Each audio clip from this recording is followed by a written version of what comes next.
মৌসুমের শেষের দিকে এসে জমে উঠেছে ইংলিশ প্রিমিয়ার লিগ। শিরোপার লড়াইয়ে থাকা পয়েন্ট টেবিলের শীর্ষ দলগুলোর প্রতিটি খেলাই হয়ে উঠেছে do or die match.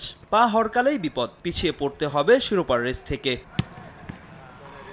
Real মাদ্রিদের কাছে হেরে চ্যাম্পিয়ন্স লিগ থেকে ছিটকে গেলেও ইপিএল এর শিরোপার দৌড়ে বেশ ভালোভাবেই টিকে আছে ডিফেন্ডিং চ্যাম্পিয়ন ম্যানচেস্টার সিটি। আর্সেনালের থেকে এক ম্যাচ কম খেলে মাত্র 1 পয়েন্ট পিছিয়ে ইপিএল টেবিলের দ্বিতীয় স্থানে অবস্থান করছে সিটিজেনরা। তাই ফুলহ্যামকে হারিয়ে টেবিলের শীর্ষে ওঠার সুযোগ হাতছাড়া করতে চাইবে না গার্দিওলার শিষ্যরা। ইপিএলে সিটির বাকি আর 3 ম্যাচ।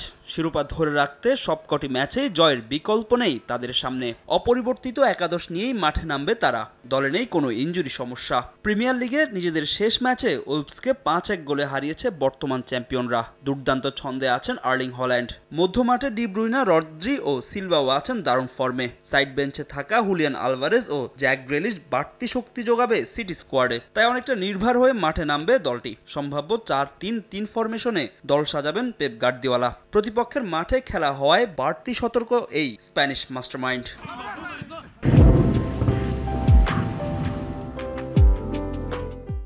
হোম গ্রাউন্ড ক্যারাভান কটেজে ম্যান সিটিকে যে কোনো মূল্যে রুখে দিতে চায় ফুলহ্যাম।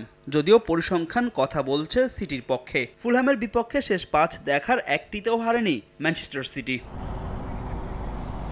অন্যদিকে ইউরোপা লিগের জায়গা নিশ্চিতের লক্ষ্যে নটিংহ্যাম ফরেস্টের বিপক্ষে মাঠে নামবে চেলসি। চলতি মৌসুমেও বাজে সময় পার করছে ক্লাবটি। 7 নম্বরে থাকা দলটি লিগে আর কোনো হারের মুখ দেখতে চায় না। নিজেদের শেষ ম্যাচে ওয়েস্ট হ্যামকে 5-0 গোলে উড়িয়ে দেওয়া চেলসি এই ম্যাচেও জয় তুলে নিতে চায়।